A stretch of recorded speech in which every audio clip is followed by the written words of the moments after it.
Hello students, hope you all will be fine. Today in this video we are going to continue our chapter 1 electric charges and fields। और आज हम case discuss करने वाले हैं कि अगर हमारे पास एक से ज्यादा पॉइंट चार्जेस हों, means we have a group of point charges, तो उन पॉइंट चार्जेस की वजह से पॉइंट ऑफ इंटरेस्ट पे कितना इलेक्ट्रिक फील्ड होगा, ये कैसे फाइंड आउट करें। क्योंकि कूलम्स लॉ तो सिर्फ दो चार्जेस के लिए या एक सिंगल चार्ज के इलेक्ट्रिक फील्ड के लिए अप्लाई कर सकते थे हम, पर अगर मल्टीपल चार्जेस हैं तो हमें वहां पे एडिशनली एक प्रिंसिपल की जरूरत पड़ती है, that is principle of superposition. Let's take the case of a group of point charges. As you see in the diagram, I have n charges here, q1 located with position vector r1, q2 located with position vector r2, and so on, q3, q4 situated with position vector r3, r4, r5 and so on। और last charge जो है मेरा, that is qnth charge, ये कितने position vector पे, किस position vector पे located है, rn पोजीशन वेक्टर पे। और इन सब की वजह से हमें कहां पे इलेक्ट्रिक फील्ड निकालना है, पी पॉइंट पे इलेक्ट्रिक फील्ड निकालना है। तो वन बाय वन केस लेके चलेंगे। यहां पे हमें पता है कि एक पॉइंट चार्ज के लिए लास्ट लेक्चर में हमने किया था, फॉर ए पॉइंट चार्ज जो इलेक्ट्रिक फील्ड होता है that is k times the charge itself divided by the square of distance. किसका डिस्टेंस? पॉइंट ऑफ इंटरेस्ट का, कहां से, जहां पे चार्ज पड़ा है, इनटू डायरेक्शन अगर वेक्टर फॉर्म में लिखते हैं। ठीक है, तो अभी इस फॉर्मूला को इंडिविजुअल चार्ज पे अप्लाई करके सबकी इक्वेशन लिख दो। सबसे पहले मैं यहां पे E1 की इक्वेशन लिखता हूं, मतलब फर्स्ट चार्ज के इलेक्ट्रिक फील्ड की, किस पॉइंट पे, P पॉइंट पे। तो अगर मुझे इस Q1 चार्ज की वजह से P पॉइंट पे इलेक्ट्रिक फील्ड फाइंड आउट करना है, तो मुझे यहां पे क्या रख लेना चाहिए, एक टेस्ट चार्ज रख लेना चाहिए। ठीक है, टेस्ट चार्ज से फोर्स का इक्वेशन लिखेंगे, फोर्स को Q0 से ही डिवाइड करके इलेक्ट्रिक फील्ड का एक्सप्रेशन आ जाएगा, वी नो ऑल दिस। तो मैं डायरेक्टली यहां पे इलेक्ट्रिक फील्ड का लिखता हूं, K टाइम्स Q1 बाय, ये डिस्टेंस लेना है Q1 से Q0 का, Q1 से Q0 का, तो मैं इसको R10 लिख देता हूं स्क्वायर, और इसकी डायरेक्शन भी किधर होगी, उसी मैनर में, तो इसको R10 कैप लिख देता हूं। बहुत सिंपल है। इसी तरह से बेटा you help me out to write E2।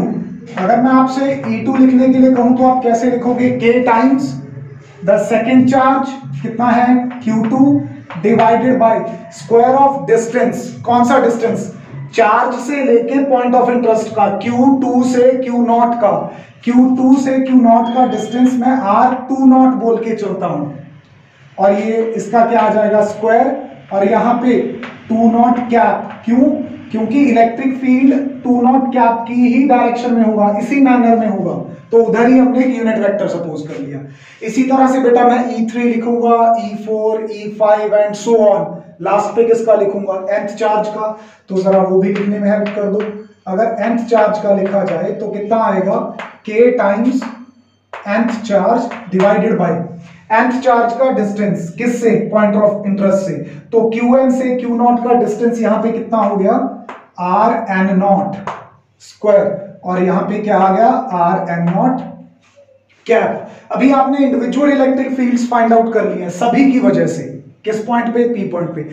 Total electric field निकालने के लिए आपको किसकी जरूरत पड़ेगी, प्रिंसिपल ऑफ सुपरपोजिशन। तो मैं यहां पे मेंशन करूंगा इसे, using principal of superposition which says that कि जो टोटल अमाउंट है किसी भी वेक्टर क्वांटिटी की, वो इंडिविजुअल अमाउंट्स के वेक्टर सम के बराबर होती है। तो मुझे यहां पे सभी का क्या कर देना चाहिए, वेक्टर सम कर देना चाहिए। अभी यहां पे E1, E2 and so on, En सबकी वैल्यू यहां सब्स्टिट्यूट करूंगा। तो कॉमन फैक्टर पहले ही देख लो, K इसमें भी है, इसमें भी है, इसमें भी है, सभी में होगा, तो K कॉमन आउट। पहली टर्म E1 के लिए क्या बचेगा, सिर्फ Q1 bye R10 square into R10 cap. इसी तरह से सेकेंड टर्म से क्या बचेगा, Q2 bye R20 square R20 क्या एंड सो ऑन, इसको आगे चलाते जाएंगे तो एट लास्ट हमारे पास क्या आएगा, Qn by Rn0 square into Rn0 क्या। अब ये इस लंबी सी इक्वेशन को छोटा करने का तरीका क्या है, समेशन हम जानते हैं, मैथमेटिकल समेशन यूज कर लेंगे हम यहां पे। मैं यहां पे क्या करता हूं, 1 1 1 2 2 2 n n n, इसको रिप्लेस कर देता हूं किसके साथ, इसको मैं रिप्लेस कर देता हूं i के साथ, small i by r small i not into r i not क्या, यहां पे स्क्वायर भी है इसका, और i की वैल्यू कहां से कहां तक जा रही है, देखो पहली टर्म के लिए i की वैल्यू क्या थी 1, दूसरी टर्म के लिए i की वैल्यू क्या थी 2, लास्ट टर्म के लिए i की वैल्यू क्या है n, तो i की वैल्यू कहां से कहां तक हो गई 1 से लेके n तक। सिंपल एक्सप्रेशन ये बन गया। अच्छा अभी हमें पता है कि RIO क्या है, RI0 क्या है, यूनिट वेक्टर है। कोई भी यूनिट वेक्टर जो होता है वो हमें पता है कि वेक्टर इटसेल्फ डिवाइडेड बाय उसका क्या होता है, मैग्नीट्यूड, राइट। मैग्नीट्यूड को दो तरीकों से लिख लेते हैं, या तो ऐसे भी लिख सकते हैं, नहीं सिंपली ए से भी लिख सकते हैं, ठीक है। तो इसको मैं कैसे यहां पे यूटिलाइज करूंगा, I write it k times summation i is equal to 1 to n, okay, qi वैसे ही रहेगा बाय r i नॉट वैसे ही। अच्छा अब मुझे एक बात बताओ, अगर मैं इस RIO कैप की यहां पे वैल्यू भरूं तो क्या लिखूंगा, RIO वेक्टर और नीचे आएगा RIO का मैग्नीट्यूड, यानी कि सिंपली RIO का स्क्वायर ऑलरेडी था, एक टर्म RIO डिनोमिनेटर से और आ जाएगी, तो यहां क्या बन जाएगा, क्यूब बन जाएगा, और यहां पे RIO क्या बन जाएगा, वेक्टर। तो यहां तक एक पार्ट खत्म हो जाता है इसका। अभी if I wish to write it in terms of position vectors, क्योंकि अगर आप मेरी डायग्राम में देखोगे तो डायग्राम में कहीं भी आपको R1O cap, R2O cap, R3O cap, RNO cap, RIO cap कहीं भी नजर नहीं आएगा, राइट। ये तो हमने अज्यूम कर लिए थे अपनी तरफ से, हमें गिवन क्या थे, ये R1 R2 R0 Rn, ये सब गिवन थे, ठीक है। या फिर अगर ये लास्ट चार्ज है ith तो Ri, तो उसको पोजीशन वेक्टर की फॉर्म में कैसे रिड्यूस करें। I want you very carefully, I want you to look at this triangle only, this triangle, ये वाली triangle, look at the movement of my finger O, P and the third point at which QN is situated, let's say it is QI, doesn't matter।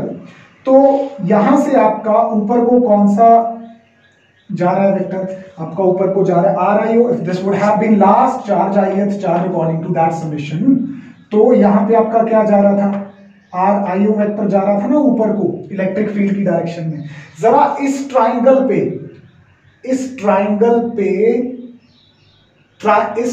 पे vector law लगाना, triangle वाला क्या बनता है, अगर मैं यहां पे लगाऊं that comes out to be, pay attention, देखो ये I call it RI last vector, ठीक है तो ये वैसे n, पर n को हमने किसके बराबर रखा है, यहाँ पे i पे, तो RI vector plus RIO vector is equal to ये third vector that is RO vector.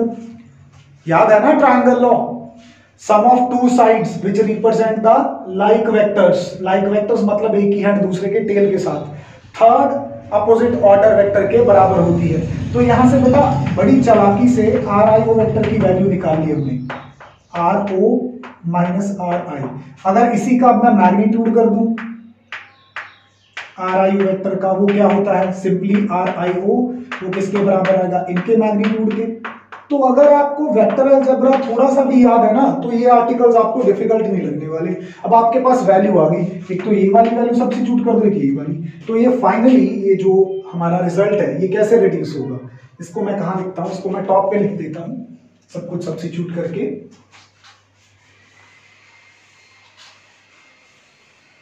कैसे लिखने वाला हूं इसको, देखो E is equal to this तो ऑलरेडी आ गया था, अब ये सारी सब्स्टिट्यूशंस करने के बाद E is equal to K times summation I is equal to 1 to n, ठीक है। लास्ट चार्ज हमने क्या सपोज किया था, Qn सपोज किया था, पर अभी n को भी I पुट कर चुके हैं जर्नलाइज करने के लिए, तो मैं यहाँ पे n को I से रिप्लेस कर दूंगा, उससे कोई फर्क नहीं पड़ने वाला। डोंट बॉदर अबाउट इट कि सर ने ये क्या कर दिया, यहाँ पे n को I से रिप्लेस कर दिया। अल्टीमेटली I n को कंटेन कर रहा है, ठीक है। तो यहाँ पे क्या बनेगा, Qi बाय डिनोमिनेटर में क्या था, Ri नॉट, ओ बोल दो नॉट बोल दो, मैग्नीट्यूड था ना इसका, ये Ri किसके बराबर है, इस चीज के, तो इसको मैं यहाँ पे सब्स्टिट्यूट कर देता हूं, Ro माइनस Ri। पर आपको ये बात यहाँ पे देखनी है कि इसका क्या था, क्यूब था, तो इसका भी क्या हो जाएगा, क्यूब हो जाएगा। और साथ में ऊपर क्या है, RIO वेक्टर, तो RIO वेक्टर हमारा किसके इक्वल है, RO माइनस RI। तो ये देखो जो हमें चीजें गिवन थी बिल्कुल उसकी फॉर्म में हमने क्या निकाल लिया, यहाँ पे रिजल्ट बना लिया। So this is an important derivation, board में कई बार पूछी जाती है, ताकि ये चेक हो सके कि आपको प्रिंसिपल ऑफ सुपरपोजिशन के बारे में नॉलेज है या नहीं, या आपको बेसिक वेक्टर अलजेब्रा की नॉलेज है या नहीं। So this is more important. चलिए इसको स्ट्रेंथन करने के लिए इसके एक प्रैक्टिकल न्यूमेरिकल प्रॉब्लम देख लेते हैं, जो कि इस टॉपिक को और ज्यादा स्ट्रेंथन कर देगी कि जब कोई वेक्टर चीजें आती हैं, जिस पॉइंट पे एक से ज्यादा आ जाती हैं, वहां पे हम वेक्टर अलजेब्रा की हेल्प लेके सब चीजें क्या करते हैं, सॉल्व करते हैं। So let's do the numerical problem. Numerical problem बड़ी सिंपल है। इसमें क्या है कि हमारे पास एक इक्विलेटरल ट्राइंगल है। इक्विलेटरल ट्राइंगल माने जिसकी सभी साइड्स क्या हो, इक्वल हो। उस इक्विलेटरल ट्राइंगल की हर एक साइड 0.1 मीटर है। कितनी, 0.1 मीटर। और उसके बेस के दोनों एजेस पे, उस ट्राइंगल के बेस के दोनों एजेस पे चार्जेस पड़े हैं 10⁻⁻8 कूलम एंड -10⁻⁻8 कूलम और +10⁻⁻8 कूलम। एक डायग्राम बनाता हूं, आसानी से समझ आएगा। क्या सिचुएशन है कि हमारे पास एक इक्विलेटरल ट्राइंगल है,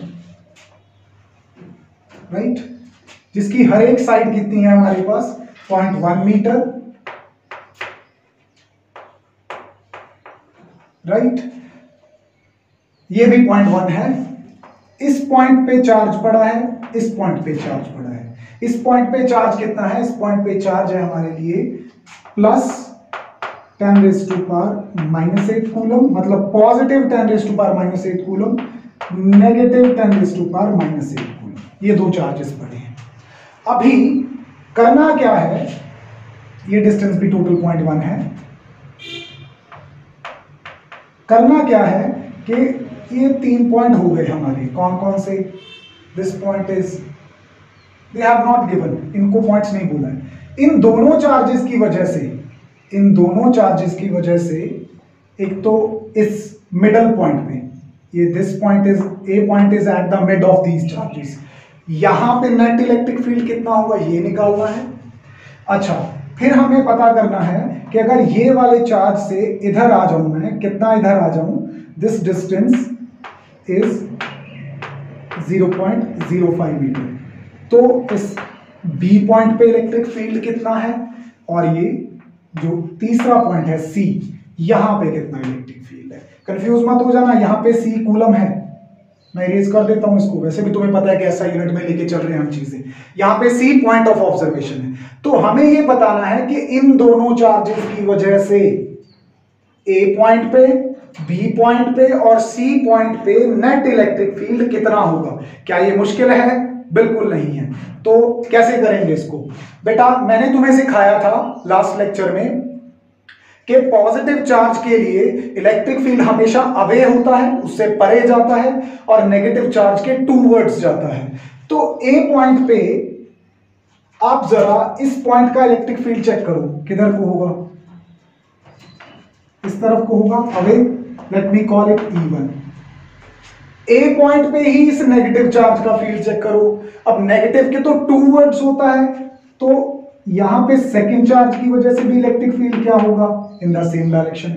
यानी कि ए पॉइंट पे तो इलेक्ट्रिक फील्ड कैलकुलेट करना बहुत आसान है, दोनों सेम डायरेक्शन में है, तो टोटल फील्ड कैसे निकलेगा, अगर दो वेक्टर सेम डायरेक्शन में हो और पैरेलल हो एक दूसरे के, उनको सिंपली ऐड करके तो E1 E2 की वैल्यू निकालेंगे और उनको क्या कर देंगे, ऐड कर देंगे। अब चले पहले ए पॉइंट पे कर लेते हैं, ठीक है। एट पॉइंट ए कैलकुलेट करना हो अगर हमें इलेक्ट्रिक फील्ड, तो हमें पता है कि टोटल इलेक्ट्रिक फील्ड क्या होने वाला है, it must be the sum of E1 and E2। अब E1 की वैल्यू, क्योंकि ये सब कुछ वैक्यूम में पड़ा है, तो पॉइंट चार्ज के लिए वही k q by r square. अच्छा, k यहाँ पे 9 × 10⁻⁹ दोनों में कॉमन आएगा ना, तो पहले ही बार रख लेता हूँ। अच्छा, q चार्ज कितना है, हम मैग्नीट्यूड्स लेके चलेंगे, ये चार्ज कितना है 10⁻⁻⁸ बाई डिस्टेंस कौन सा लेना है, जहां पे चार्ज पड़ा और जहां पे फील्ड देखना है। बेटा ये टोटल डिस्टेंस 0.1 था, हमने ऑलरेडी लिख रखा है, तो यहां तक ये डिस्टेंस कितना हो गया 0.05, और दूसरे चार्ज से भी पॉइंट ऑफ ऑब्जर्वेशन ए का डिस्टेंस कितना हो गया 0.05, तो यहां पे आ जाएगा 0.05 का स्क्वायर प्लस दूसरा चार्ज कितना है 10⁻⁻⁸ है, वो भी साइन हम नहीं ले रहे, we are working according to the magnitudes, तो यहां पे भी 10⁻⁻⁸ बाई इस चार्ज का भी पॉइंट ए के साथ डिस्टेंस कितना है 0.05 स्क्वायर। ठीक है, इसको अब क्या कर दोगे, सॉल्व कर दोगे, you know the way to solve it. मैं थोड़ा सा रिड्यूस कर देता हूं, फाइनल आंसर आप खुद निकालेंगे। सो दिस बिकम्स, इसको 1 × एंड इसको भी कहीं को नहीं आता होता, ये 1 × लिख सकते हैं ना, तो इनका डिनोमिनेटर तो सेम है। अगर यहां पे सॉल्व करूंगा भी तो 1 + 1 क्या हो जाएगा 2 × 10⁻⁻⁸। बस इस टर्म को आप सॉल्व कर देना, यहां आपके पास क्या आ जाने वाला है, टोटल इलेक्ट्रिक फील्ड आ जाने वाला है 7.2 × 10⁻⁴ न्यूटन पर कूलम। Very simple. अच्छा, बी पॉइंट पे आ जाओ, अब थोड़ा सा यहां पे कमाल होने वाला है। बड़े ध्यान से बातें कौन सी याद रखनी है, दो, पॉजिटिव से अवे नेगेटिव की तरफ। अच्छा, ये पॉजिटिव चार्ज है, इस चार्ज की वजह से बी पॉइंट पे इलेक्ट्रिक फील्ड किधर को होगा, इससे परे अवे, तो इस पॉइंट पे जो E1 की डायरेक्शन है वो तो अवे है, ठीक है। और इसी पॉइंट पे अगर सेकंड चार्ज की वजह से देखो, सेकंड चार्ज क्या है नेगेटिव, तो इसके लिए फील्ड तो उसकी तरफ होगा ना, तो इसके लिए E2 किधर हो गया, इधर। तो अब भाई ये देखो, ये डिफरेंस है जो तुम्हें प्रीवियस ट्यूटोरियल के न्यूमेरिकल्स में भी समझाया था कि यहाँ पे electric field intensity 0 find out करनी हो, वहां पे बस डायरेक्शन देख लो, उसके बाद मैग्नीट्यूड्स को इक्वेट कर दो, या डायरेक्शंस देख के उनके वेक्टर का सम इज इक्वल टू क्या रख दो 0। तो कुछ वैसा ही कमाल है यहाँ पे भी। तो बी पॉइंट पे E1 इधर को है और E2 इधर को है, तो आप खुद समझदार हैं, +1 की है आपने कि net electric field at point B कैसे निकलेगा, सब्ट्रैक्शन करके। किस में से क्या सब्ट्रैक्ट करेंगे, ज्यादा में से कम सब्ट्रैक्ट करेंगे। अब इस चार्ज की वजह से बी पॉइंट पे ज्यादा फील्ड होगा या इस चार्ज की वजह से, जो नजदीक है उसकी वजह से ज्यादा होगा। इसका मतलब बी पॉइंट पे निकालने के लिए बहुत आसान है कि E1 में से E2 क्या कर देंगे, माइनस कर देंगे। वेक्टर को तो हमने ऑलरेडी यहाँ पे क्या कर दिया, इंक्लूड कर दिया, इनके बीच में क्या डाल के, माइनस साइन डाल के। माइनस साइन आया किसकी वजह से, इनकी वेक्टर नेचर की वजह से। अच्छा, तो इसको सॉल्व करना अब क्या हो जाएगा, इजी हो जाएगा। 0 तो नहीं कोई एक्सपेक्ट कर रहा कि सर यहाँ माइनस आ गया, नहीं बेटा, डिस्टेंस का फर्क है, ठीक है। वैल्यू सब्स्टिट्यूट करने का टाइम आया, k तो वैसे ही रहेगा बाहर, ठीक है। पहला चार्ज कितना है 10⁻⁻⁸ बाय ये डिस्टेंस कितना है पहले चार्ज का b से, दैट इज 0.05 का स्क्वायर, माइनस सेकेंड चार्ज कितना है, अगेन 10⁻⁻⁸, सिमिलर चार्ज है बट अपोजिट नेचर का। अब इस चार्ज का बी पॉइंट के साथ डिस्टेंस देखना है। देखो ये 0.1 ऑलरेडी था पूरे का पूरा, अब इसमें 0.05 और ऐड हो गया, तो ये बन गया, ये बन गया, ये बन गया 0.15। यस, इसको अभी आपको क्या करना है, सॉल्व करना है। ठीक है, कैसे सॉल्व करेंगे इसको? एलसीएम ले लेंगे, बहुत सिंपल है। k टाइम्स, अच्छा k की तो वैल्यू भर देते हैं भाई, 9 इंटू 10⁻9। अच्छा, इन दोनों का एलसीएम देखो जरा क्या बनेगा। इन दोनों का एलसीएम तो यही बनेगा क्योंकि इसके टेबल पे ही आ सकता है। ठीक है, इसको जब इसके साथ सॉल्व करेंगे तो क्या बनने वाला है यहाँ पे बनने वाला है 3 इंटू 10⁻⁻8, क्योंकि 3 को इसके साथ मल्टीप्लाई करेंगे तभी ये बनेगा। इसके साथ इसको डिवाइड करके देख लो, very simple, you know how to solve it. अच्छा, माइनस ये तो उतना ही रहेगा।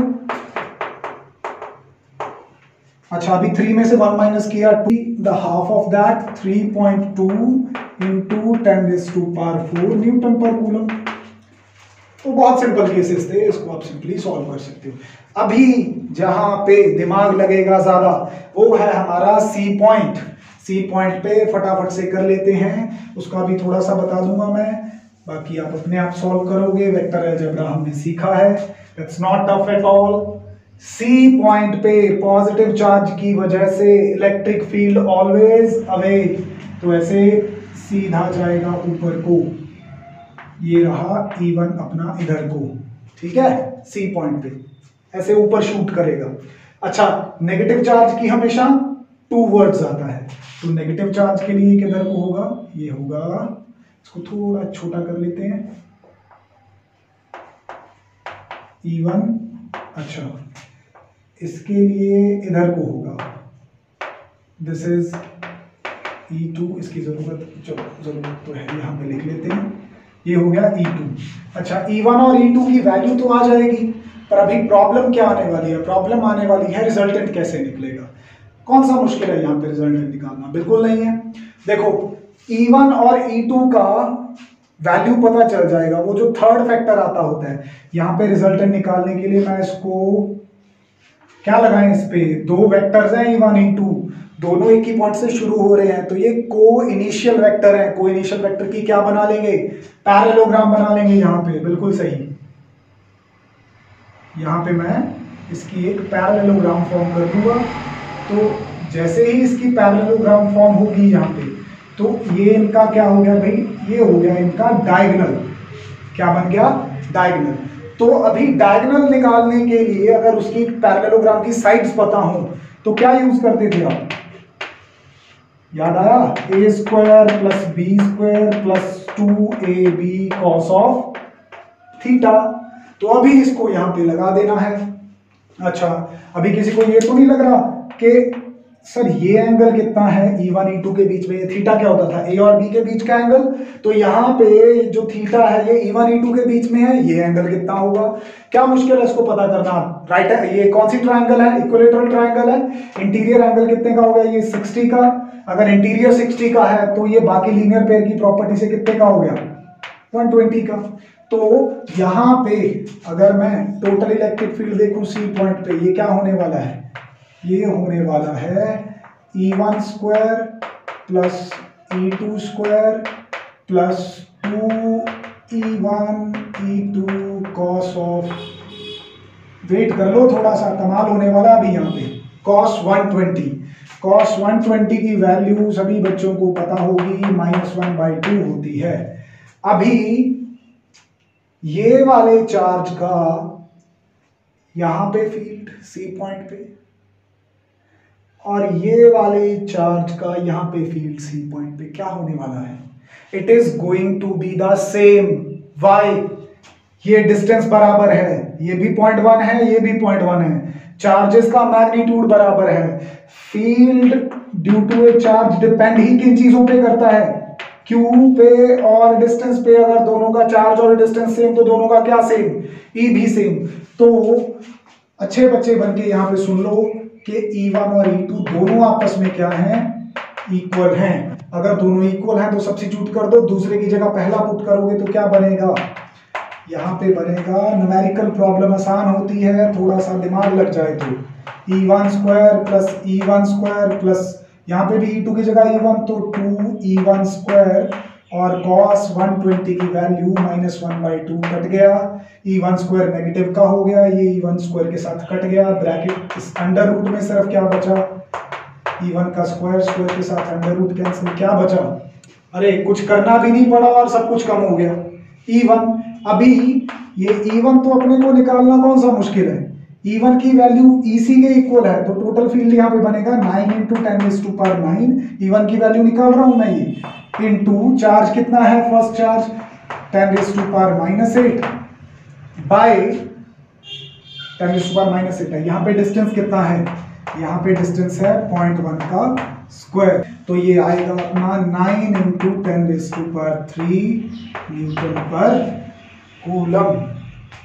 That's all about electric field due to a group of charges. अभी आपको ट्राइंगल का सम आए, यहाँ पे स्क्वायर आ जाए, कुछ भी आ जाए, you will be able to do the thing. ज्यादा से ज्यादा क्या होगा, अगर सेम डायरेक्शन के वेक्टर्स होंगे तो ऐड कर देंगे, अपोजिट के होंगे तो सब्ट्रैक्ट कर देंगे, किसमें से क्या, ज्यादा में से कम वाला। अगर उनके बीच में कोई एंगल आ गया तो ये फॉर्मूला तो हमारे पास +1 से ही है। तो we should have no problem in doing all of such problem. तो ये न्यूमेरिकल प्रॉब्लम करने के बाद आगे बढ़ते हैं, जिसमें हम करने वाले हैं कि क्या होगा अगर हमारे पास चार्ज बहुत ज्यादा प्रेजेंट है। क्योंकि हमने तो कहा था कि चार्ज की जो क्वांटम नेचर है वो सिर्फ माइक्रोस्कोपिक लेवल पे एप्लीकेबल है, मैक्रोस्कोपिक लेवल पे आप चार्जेस को काउंट नहीं कर सकते।